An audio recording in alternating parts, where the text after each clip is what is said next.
Good morning, everyone, and thank you for joining us.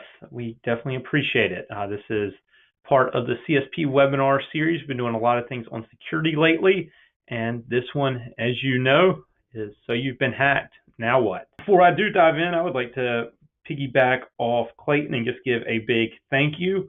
Plus, I know you're all busy, so I really want to respect your time. I know we have an hour block, but honestly, we typically target these for about 30 minutes just so to, again, respect that time. So we do have a lot of information today, though, so if I do run a little bit past that 30-minute mark, I apologize. Second thing I would ask, I guess, just public service announcement from my standpoint is that we are always looking to improve. I want these to be informative. We've gotten great feedback in the past, but please feel free to come to me with critiques, with positives, with negatives, with topics you would like to hear in the future, with anything that you have that you think would be beneficial to enhance our webinar series. Always open for constructive feedback, so please bring those our way. So with that, without further ado, thank you again, and we will dive on in. First, sir, I do want to give a couple brief introductions both on CSP and then pass along my information there as well. I was looking at the list last night, and I did notice we do have some new businesses out there who I don't think we are familiar with or who have done business before. So to those who have been here on many webinars in the past, thank you for coming back. And for those who this is your first one and your first encounter with CSP, thanks for joining us as well. I hope, again, you find it to be beneficial. So extremely briefly, CSP is a 23-year-old managed IT services and solutions firm based here in Raleigh, North Carolina. We focus on managed services, so IT support. We focus on cloud solutions as well as technology solutions. Really like to be an end-to-end provider, have a lot of extremely long-term relationships that we're blessed to have where we can go in and help manage your IT needs. And I would say one of our biggest areas of growth, which leads us right into today, has been IT security. Honestly, we have not had any dip at all in questions and requests and things that we can do to enhance IT security for our clients. So that is continuing to be our number one area of growth, as well as still seeing a lot in the cloud as well. Not quite as big, but still security in the cloud seems to be what everybody's talking about these days. As for me, I'm our VP of Sales and Marketing. I've been here about 5 years. There's my contact information. Feel free to reach out to me if there are any questions, any thoughts that you have that you can't get into the session today, you want to reach out separately, feel free to do that. I'd be happy to answer. So the agenda is honestly fairly short and sweet today. We're going to start just with a brief intro. Why does it matter? I know that's common sense, but I still think there is just some important reminders on that. We're going to spend the large majority of our time talking about the NIST, the response lifecycle, and I get into exactly what that means, but that really walks through the things that you should be considering as an organization to prepare, plan, and execute on strategies for once a security incident has occurred within your organization. Finally, we'll wrap up by talking a little bit about taking action. What are some steps that you can take to get rolling on this? And finally, any Q&A for any questions that aren't answered. So to dive in, let's first start with why does it matter? And before I even get into the why it matters, I wanted to say what this presentation is not. And for sake of this conversation, preparation does not mean investing in security solutions to minimize your risk of an incident. When we talk about the NIST framework, that's a government group that produces their recommendations. When they're talking about preparation, a big piece is prevention. And they walk through all kinds of things that you should be doing as part of prevention. We have plenty of solutions that align very well with that. We're happy to have those conversations with you. But again, for sake of today's conversation, this is not a sales pitch trying to sell you solutions for prevention. Instead, it's more, let's assume the worst, not if, but when an attack occurs, how can you minimize the impact of that incident? And so why does it matter? I think a few things, and for those of you who have been here for a while with this, these aren't necessarily new stats, but first thing, I do like to always reiterate that SMBs are not immune from security incidences. While the large Fortune 500s, the Equifax, the NSA, the Sonys get all the headlines, there's even more going on in the SMB area. So 71% of breaches occur within businesses with fewer than 100 employees. And candidly, the results could be catastrophic. And not to try to be a fearmonger or anything, but the National Cybersecurity Alliance has a report that 60% of SMBs that have a data breach, and that's a breach, so it's not necessarily a security incident like just having a virus outbreak, but 60% that have a data breach go out of business within 6 months. So a lot of what we want to talk about today is saying, okay, if you do have a breach, how can you shift those numbers to be on your side and not be one of those 60%? And a lot of it comes with being prepared. So next, just to continue that same theme, there was the Ponemon Institute did a big research study on this, talking about the average cost of a data breach is 3.86 million, and obviously that includes large enterprises and everybody in between, but 3.86 million and 69 days to contain. But they also found that companies that are able to respond quickly, contain that breach in less than 30 days, save more than $1 million. So there is real money involved. There's real protection by getting on it as fast as you can, having a plan in place. There's real value to that. So as you said there at the bottom, clearly a proper incident response plan makes a lot of business. So what we've been hinting at is that, I mean, there are just huge ramifications here. And to be very blunt, I mean, corporate survival is at the top of the list. But there are potential legal issues at play. There's lawsuits, there are regulatory issues, there's personal. If you're an executive, as we've seen, people can lose jobs over things like these, how they respond. Public relations, financial, brand, so just massive ramifications. Yet I would say incredibly from my seat, I would argue that incident response planning is probably one of the top 3 most forgotten parts of IT security. People are great about implementing new solutions, implementing technology.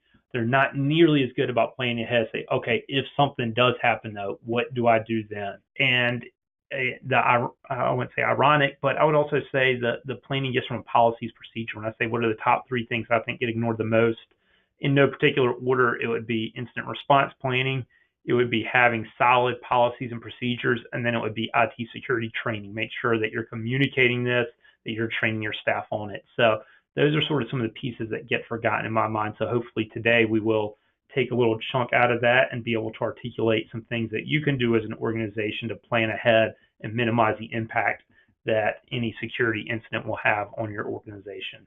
Okay, so the real meat of the presentation, though, is going to be talking about the response life cycle. So for those of you who are not aware, your well-paid government funding, taxpayer dollars. One thing that we do fund is something called the National Institute of Standards and Technologies. It's part of the U.S. Department of Commerce, and they are really the standard bearer when it comes to all types of IT security procedures and policies, the types of things that you should be doing. And one of their very important ones is the Computer Security Incident Handling Guideline. So the bulk of what we're going to be walking through here is really walking through this document. And, it's a 79-page document that gets extremely thorough. I doubt any of you want to sit down and read that entire thing. So what I'm trying to do today is take out some high points, condensing that entire document into realistically a 15-minute presentation that takes some of the high notes. One size obviously does not fit all. This is a national organization that is writing and devising this for any business, any organization out there. So a lot of those are even larger organizations. But despite that, I would say that there are good lessons for all, and that your plan may not be 100 pages like a large Fortune 500 company may have, but the same principles apply. And that's why I think this is just the perfect starting point and the best starting point for that. If you do want some good bedtime reading to hopefully put you to sleep at night, feel free to look up the full document instead of trying to copy and paste the entire web address. It is fairly long, very simple. You can Google NIST 800-61 Computer Security Incident Handling. Leave that up for one moment in case you wanted to jot that down. So according to NIST, their life cycle, it really, despite all the detail that they have, they've done a great job of simplifying it down. There's preparation, detection and analysis, containment, eradication and recovery, and finally, post-incident activity. So we are going to address each one of these individually, starting with preparation. And this right here, this isn't anything from NIST, but just my take. And again, this is so obvious, but in anything that you're doing, think about how important preparation it is. And so when it comes to handling an IT security incident, any incident will be a stressful time for you. But having the proper plan in place will allow you to respond faster. It'll minimize your risk. It'll thoroughly address all of your vulnerabilities. And as opposed to being that proverbial chicken with their head cut off, just running around trying to figure out what to do, what next. Having the proper plan is the most important starting point. So how do you get to that plan? And I will apologize. I normally don't like having such wordy slides, but this one, it is a pretty meaty subject. So I do have some, a little bit more text on a lot of these slides than I would like. So I apologize in advance for that. But so when we talk about preparation, the first place to start is just a good, solid look at yourself and a conversation with your team really through a business risk evaluation. And it's understanding your specific profile and risks.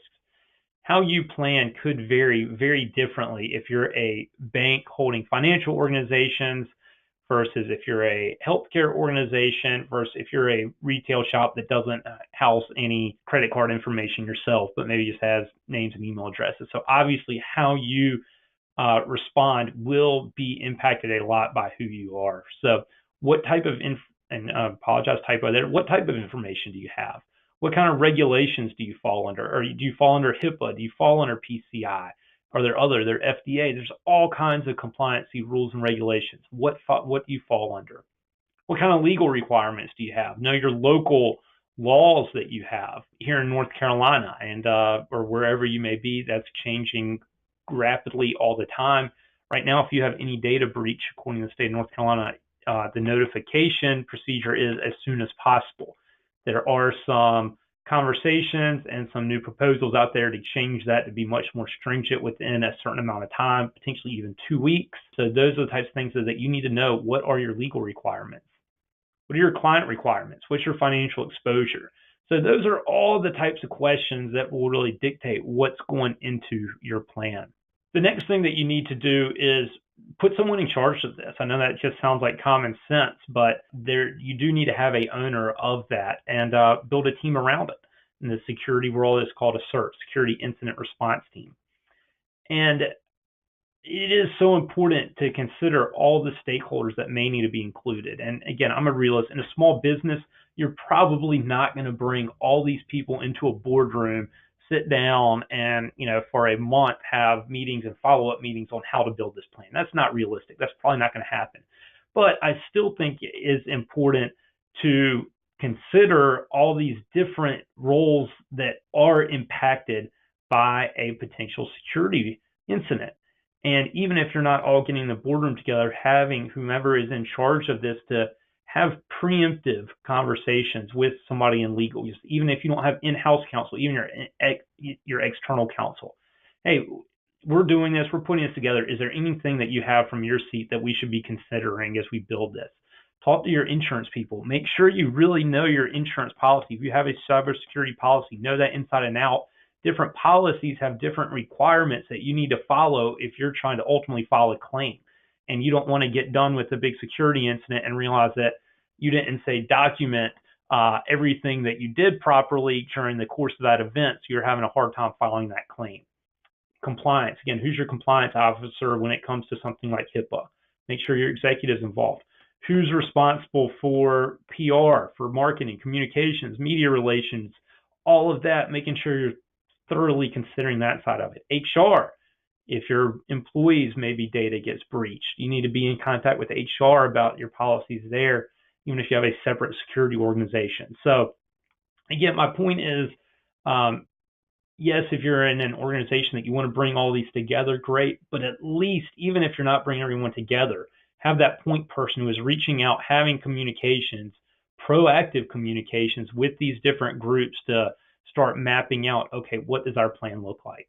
And that segues extremely well into here. So preparation is then building your external communication plan. So that internal team and those internal stakeholders need to know right away if an incident does occur, what are their roles? Who are they contacting? Who are you contacting? So build that external communication plan. Keep active contact information readily available. Just have one spreadsheet that you're keeping up to date with all the important stakeholders, that the second something happens, you have somebody responsible for notifying these different people. Assign out responsibility and just build communication templates. Again, there's something we'll get into in a minute. There are all kinds of different threats. You can't build, it's impossible and unrealistic to think that you can build a response strategy for every type of threat. And that's not what I'm saying, but at least some general templates, some general ideas, so when an incident does occur, you're not starting from scratch. You're not starting from ground zero. And to that same point, just some of the people that you want to consider who you are reaching out to from an external communication: your customers, your constituents, the media, any other response teams, ISPs, incident reporters, law enforcement, software and support vendors, whomever it may be. Make sure you have this information readily available for you. And so the final piece, the final few pieces when it comes to that preparation, and I just started to hit on this, but talking about the different types of incidents. And again, it's impossible to identify every conceivable incident, but there are a few things you can do. One, you can start building out some procedures for the most likely events, or if you don't even want to go that, just focus on some general attack vectors. If you have an email incident, if you have a web incident, if you have theft, if you have impersonation, just at a high level, hey, what is it going to look like if we have any of these incidents? Or even at one step below that, if you at least just want to sort of have a very high level executive overview of at least three categories, from just a minor incident to a major breach, and probably focusing especially on that major breach if you don't want to get into the specifics of the different types of threats. We just say, if we have something major, here's what we're going to do. One thing that gets lost is the communication and training on the plan. This is something that all stakeholders should know about. Going back to that previous list that we had, even if all these people aren't in the room together, it's something that whomever is in charge of this does need to be communicating with them, so everyone is on the same page. They do know if something does happen, that they may be contacted and hear the roles and responsibilities that they need to have during that incident response. Obviously, common sense, keep the plan current, keep it updated. And finally, just one more note. I spoke of this earlier, but prevention. When you look at the NIST framework, a lot of what they discuss is around prevention. But again, today's not a sales pitch. Feel free to reach out if you have any questions on that topic, but that is a big piece of it as well. So next, the detection and analysis phase. There are three real points of, according to NIST, 3 points of this. Determine whether an incident has occurred, prioritize handling the incident based upon the relevant factors, report the incident to the appropriate internal personnel and external organizations. And we're going to dive into each of those into some more detail. Detect. So honestly, detection is one of the more challenging components of this, and there are so many signs. Again, one of the biggest challenges you may have is determine if an incident has occurred. I mean, a lot of tools out there are generating thousands, if not millions, of alerts. So it's shifting through all that data and understanding it. So some common sources of precursors and indicators are alerts, there's logs, publicly available information, and your people. Your people is probably, especially in small businesses, critical alerts and your people are going to be the two biggest things that you can leverage. Larger companies, are spending really big money on 24/7 SOCs. They're spending money on log management, log algorithm, big data, automated correlation, sniffers, all kinds of things to try to correlate all this data that's being generated by all these different security devices to find anomalies and cross-reference the information and see if it truly is an incident. So even if you're not doing this, though, you can still understand normal behavior, ask for people to speak up, monitor critical alerts, and there's still things that you'll find, and I think that is critically important.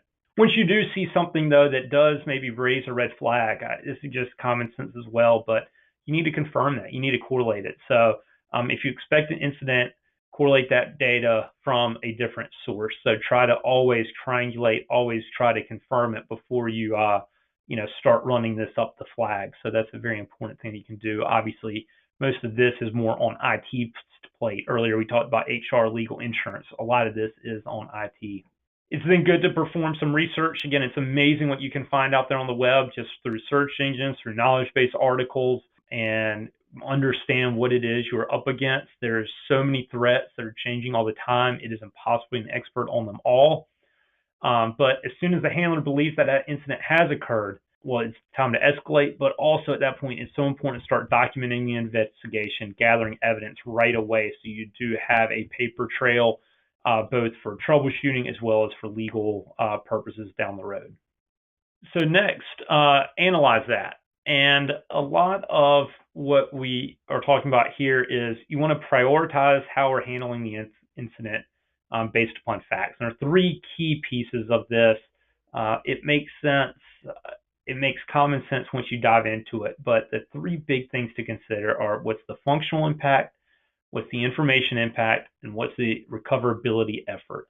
And all three of those things will really define how your organization needs to respond. And even if you don't lay it out exactly like this, in the back of your mind, that's what any executive would be doing anyway. But first, let's think through the functional impact. How does it impact your business? There may be no impact, all the way up to an extremely high impact. The informational impact. Does this incident compromise any confidentiality, integrity, or availability of your organization? And categories here, there may be none, there may be a privacy breach, a confidentiality breach, and that would be more the legal side. There may, or a regulatory side as well. There may be proprietary breach, so that some of your secrets, some of your business secrets are lost. That how you react to that may be completely different to how you would react if some of your client confidential personal identifiable information got breached. Or is there integrity loss or change? So was your data changed? Maybe it wasn't breached, but it was changed. And finally, the recoverability effort. And that is how long will it take you to get back up to speed and recover all your data? So just a sort of regular event that isn't really missed, all the way up to non-recoverable. You're not going to be able to get that data back. And so all three of those together then will form how do you need to respond, what type of response you have, what key people from that previous list need to be engaged. And once you identify that, it's time to start reporting the incident to the appropriate internal personnel and external organizations, depending on the above. So next is containment, eradication, and recovery. 4 subsets of this: acquire, preserve, secure, and document your evidence. 2, contain the incident. 3, eradicate the incident. And finally, recovery from the incident. So I spoke to this a moment ago, but it is so critical to document that evidence. And it's best practice for troubleshooting purposes, for finding root cause analysis, if you're bringing in outside consultants, specialized security groups, SSPs, whomever it may be, to have as much information documented as you can to help best mitigate that risk. But then the other side of it too is if there's legal or criminal potential, you'll want to be engaging your counsel to determine the guidelines for preserving evidence. There may be some proper chain of custody that you need to be following.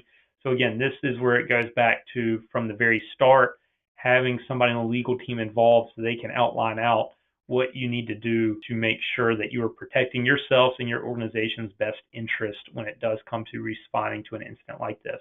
Next is containment. And it's important to contain as fast as possible, both minimize the damage and don't overwhelm the impact.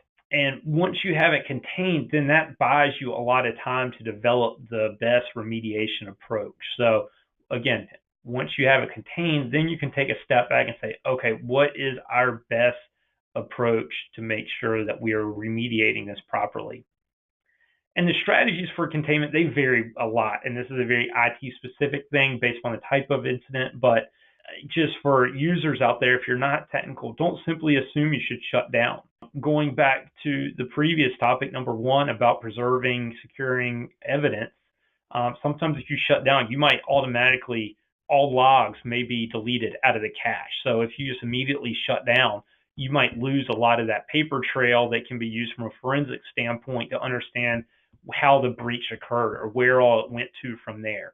So don't just assume that shutting down is the best. Again, there are different things you need to do for different types of incidents. It may be a shutdown. It may just be, let's pull it off the network, but keep it up and running. It may be, hey, let's just disable certain functions, certain applications, certain services on a server, whatever it may be. But it's not a one-size-fits-all approach for determining that strategy. Next is to eradicate. And again, this is a little bit more techy. A lot of this you will be leveraging an IT partner of some sort, whether somebody like CSP, your internal IT, in-house IT, or a more security specific. But you want to, that organization, that group, want to identify the host. Again, try to research it the best you can. Use incident databases, monitor the dark web, and then really dive into identify and mitigate all vulnerabilities, remove that malware and materials and other components, and then keep circling through to make sure nothing else was detected. And then finally, you recover. Return affected systems to an operational ready state, confirm the affected systems are functioning normally, and if necessary, implement additional monitoring to look for future related activity. So finally, post-incident activity, and this one is fairly short, but critically important. I mean, there are really just two steps to this. You want to report it. You want to learn from your mistakes, and if it's a major incident, not just sort of create an executive summary document, but really sit down and have a meeting to understand those lessons learned. And I mean, you want to be discussing the topics. What happened? What times? How did everybody respond? What could we have done different? Were the procedures followed? Where did the procedure work? Where didn't it work? What could we have done better? What could we have done sooner? Just, again, common sense type things for any incident response, whether it's IT security or any other just incident that you may have. Okay, so taking action. What can you do? And I know that was a lot of information, and as I said, I'm sorry, I'm running a few minutes late. I did want to keep it into 30 minutes, but I am running a few minutes late, but it was a lot of information. So what do you do? I'm sure it can be extremely overwhelming, and this is one of those topics, independent of whatever industry you're in, that it's easy to just, again, get overwhelmed and not do anything at all. But I would say, even if you aren't creating the perfect plan, do something. Start the conversation. Make sure your executives are involved. Make sure, just have a friendly 10, 15-minute conversation with your legal counsel. Have a brief conversation with your insurance broker to just make sure you're really understanding that plan. Think through it with HR, with marketing, with, how do we want to react? And just start that conversation at the very, very least. And again, I think part of that, starting the conversation, was making sure different people understand roles and responsibilities. I think the more you can get on paper, the better, but make sure that you're articulating so people know what they need to do when an incident occurs. At the very least, create a basic plan. There are tons of templates out there. Some of these you can go look at, and they're literally 100 pages long. I'm not expecting, a small 50-person professional services firm in Raleigh to have the same plan that an Equifax would have, or they might not even have a plan at all. Seeing how they responded, that's another topic for another day. But even if it's just a 2 or 3 page executive summary on here's what we want to do, here's how we respond, just do something. And finally, engage someone like us. We do have plenty of templates out there. We can at least have a short and sweet conversation, or engage us on more of a consultative basis to really formalize the engagement and say, hey, CSP, I would love to have your help to really build out something a little bit more extensive here. So we're happy to help anywhere along that spectrum, even if not us. There are plenty of organizations out there like us. I'd love to work with you, would love to earn your business, but more importantly, I just want to make sure that you're protected, that you're protecting yourself and your organization to the best of your ability. So with that, it is 10:32. Sorry, ran a couple minutes over, but wanted to give a big thank you. I definitely appreciate everyone's time today. I hope you found the session to be valuable. As I said when I kicked off, we're always looking to improve. Please give me feedback on my presentation style. Please give me feedback on different topics you would like to see, how you would like us to see us run these webinar series. We'll call that a wrap. Thank you, everyone, and have a great day.